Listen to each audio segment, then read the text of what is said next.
আপনি ভূতের সাথে কথা বলতে পারেন, বেসিক্যালি স্পিরিট আপনার কথা অনুসারে, এবং আপনি আপনার কথাতেই বলেছেন যে স্পিরিট না নেগেটিভ হয় না পজিটিভ হয়, একদম জাস্ট লাইক একটা এনার্জি একটা এনার্জি।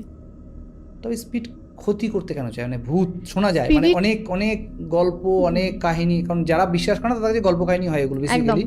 তো আমি যদি সেই রেস ধরেই বলি কথাটা, তাতে হচ্ছে অনেক কাহিনী গল্পতে বলা হয় যে স্পিরিট একে ক্ষতি করতে চাইছে বা এর ক্ষতি করেছে। সেটা কেন স্পিরিট ক্ষতি কেন করে? এবার আপনাকে বলি, কিছু কিছু মানুষ রয়েছেন যারা, এই যে আপনি বললেন স্পিরিচুয়াল লাইনটাতে মানুষ বিশ্বাস অবিশ্বাসের জায়গাটা তৈরি হয়েছে, কিছু মানুষ পার্টিকুলার ক্ষতি করারই মানে কাজটাই নেগেটিভ করে। তাদের কাছে সাধনা আমরা সবাই করছি, সিদ্ধি আমরা কখনো না কখনো লাইফ জার্নিতে পাবো। আমি আজ না পাই 10 বছর পরে পাবো, 5 বছর পরে পাবো, এটা জেনে কিন্তু আমরা সাধনা শুরু করি। সাধনা কোনো শর্টকাট হয় না, সাধনা একটা লং প্রসেস।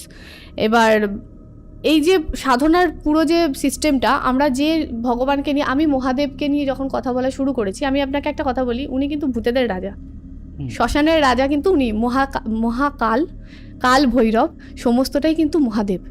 একটাই নাম শিব, শিবই সব, সব মানে সব, সব ডেড বডি অ্যান্ড অলসো সব, সমস্তটাই কিন্তু শিব। তো সেই জায়গাটা দিয়ে আমি ক্লিক করছি সাধনায়, ওম উচ্চারণ, বীজ মন্ত্র উচ্চারণ, সমস্তটার সৃষ্টিকর্তার যে জায়গাটা থেকে আমি শুরু করলাম শিব সাধনা। তো সেই সাধনার প্রসঙ্গে আমরা যে ডাইমেনশানে ক্রিয়েট করছি, আমরা একটা ডাইমেনশানে এখন বসে রয়েছি, এখন কথা বলছি, তো ওরা কিন্তু অন্য ডাইমেনশানের মানুষ, মানে অন্য ডাইমেনশানে থাকা লিভিং বলবো না, সোল জাস্ট। তো এখন আপনি যে প্রশ্নটা করলেন যে নেগেটিভ কেন হয়, ক্ষতি করে কেন?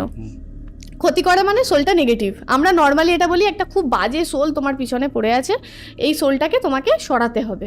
খুব একদম পাতি বাংলা ভাষায় আমি আপনাকে বললাম কথাটা, একদম পাতি বাংলা ভাষায় আপনাকে আমি কথাটা বললাম যে সোলটা আপনার পিছনে পড়ে আছে, সোলটাকে সরাতে হবে। তো আমি এই জায়গাটাতে একটা কথা বলি, সোল তো নেগেটিভ না, সোল তো নিজে থেকে কারোর ক্ষতি করতে আসছে না, তাকে দিয়ে কেউ করাচ্ছে। যদি আপনার বলা হয় নেগেটিভকে, নেগেটিভ আমরা, নেগেটিভ সোল না। সোল কারো ক্ষতি করে না, সোল নিজে থেকে কেন কারোর ক্ষতি করতে আসবে? একটা সোলের পজিটিভ এনার্জি এতটাই বেশি হয়, আমি এই কথাটা বলছি, আমি জানি না এটা হয়তো অনেক বেশি বিতর্ক তৈরি করবে, যে প্রত্যেকটা ভৌতিক মানে সোল, প্রত্যেকটা যারা ভূত হয়েছেন, ব্রহ্মদৈত্য হয়েছেন, প্রেত হয়েছেন, ঠিক আছে, তারা প্রত্যেকেই কিন্তু খুব নেগেটিভ। এটা তো মানুষের একটা নর্মাল আইডিয়া, বাট এটা ভুল ধারণা, এটা ভুল ধারণা। আমরা নিজেরাই কিন্তু তাদেরকে কোথাও না কোথাও আহ্বান করে ফেলি, আমরা নিজেরা আহ্বান করি তাদেরকে। এবং তারা যে ডাইমেনশানে রয়েছেন না, তারা কিন্তু আমাদের মতো লিভিং সোল না, তারা ওই সকালবেলা উঠে জল খায় না, তাই তো? তো ওই যে ডাইমেনশনটা, ওই যে ভাইব্রেশনটা, আমরা ওটা নিতে পারি না। সাধারণ মানুষ নিতে না পারার কারণে তার ক্ষতি হয়, এবং পার্টিকুলার কিছু নেগেটিভ মানুষ ইচ্ছাকৃত চালান করে। সাধনার ফলে আমাদের কাছে এমন অনেক এনার্জি আসে, কিছু মানুষ সেটাকে এরকম কাঁকড়ে ধরে রাখে যে তুমি আমার কাছে থাকো এবং আমি যেটা বলবো তুমি আমার করে টোরে দিও, একটু কাজগুলো করে দিও। টাইপ অফ জিন, ওটাও তো একটা সোল, নেগেটিভ, আমাদের কথা অনুযায়ী নেগেটিভ সোল।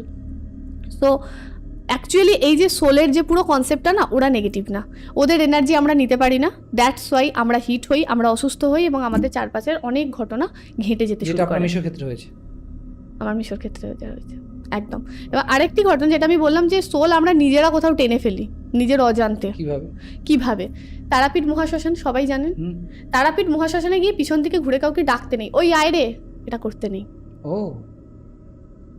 আপনার অরা লক নেই, আপনি কোনো সাধনা বা সিদ্ধির কোনো জায়গায় নেই, আপনি নর্মাল একটি মানুষ, আপনি পিছন থেকে ঘুরে ওই আয় রে বলার পর 4 দিন অসুস্থ থাকবেন। আমি কাউকে ডাকছি, নিজেই ডেকে ফেলেছেন কাউকে। এটা আমার একটি ক্লায়েন্টের সাথে হয়েছিল, আমি ওর ভালো করে সমস্ত কিছু বলে টলে দিলাম দিদিকে, দিদি তুমি যাও, কোনো অসুবিধা নেই। দিদি সামহাউ, ওই দিদিটি মানে কোনো একটা ওনার একটা বাচ্চা মেয়ে আছে, ছোটো মেয়ে খেলছে, বাচ্চাদের আর কি এসে যায়, তো দিদি কোনোভাবে ওকে ডেকে ফেলেছিল পিছন দিকে ঘুরে, যে তুই আসতে পারছিস না, আয় তাড়াতাড়ি আমার সাথে। বাড়িতে আসার পর আমাকে বলছে, বাড়িতে আসার পর থেকেই আমি অসুস্থ, কেন আমার মানে এত সমস্ত কিছু আমার ডাউন লাগছে, আমার শরীরে যন্ত্রণা হচ্ছে, পেন হচ্ছে, মাথা ভারী হচ্ছে, আমি রাখতে পারছি না কেন? আমি যখন পুরো জিনিসটা পুজোয় বসে আমি বোঝার চেষ্টা করলাম, আমি তখন এটা জানতে পারলাম যে উনি কাউকে ডেকে ফেলেছেন। সম্পূর্ণ পডকাস্টটি দেখতে ডিসক্রিপশন দেওয়া লিঙ্কে ক্লিক করুন, অথবা রিপন টক্স ইউটিউব চ্যানেলে ভিজিট করুন।